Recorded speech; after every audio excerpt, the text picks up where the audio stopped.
আওয়ামী লীগ সরকারের আমলে পাটুরিয়া ও আরিচা ঘাট এলাকায় পরিবহনে চাঁদাবাজির নেতৃত্ব দিতেন মানিকগঞ্জ জেলা আওয়ামী লীগের সহসভাপতি আব্দুর রহিম খান।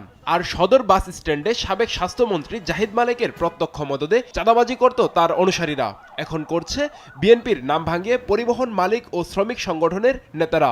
আওয়ামী লীগ নেতা রহিম খান আরিচা ও পাটুরিয়া পরিবহন ও নৌখাতে চাঁদাবাজি করছে, এখনো করতেছে। বর্তমানে তার ভাইগনা আলাল চেয়ারম্যান চাঁদাবাজি করতেছে পরিবহন এবং নৌখাত সব জায়গায় থেকেই।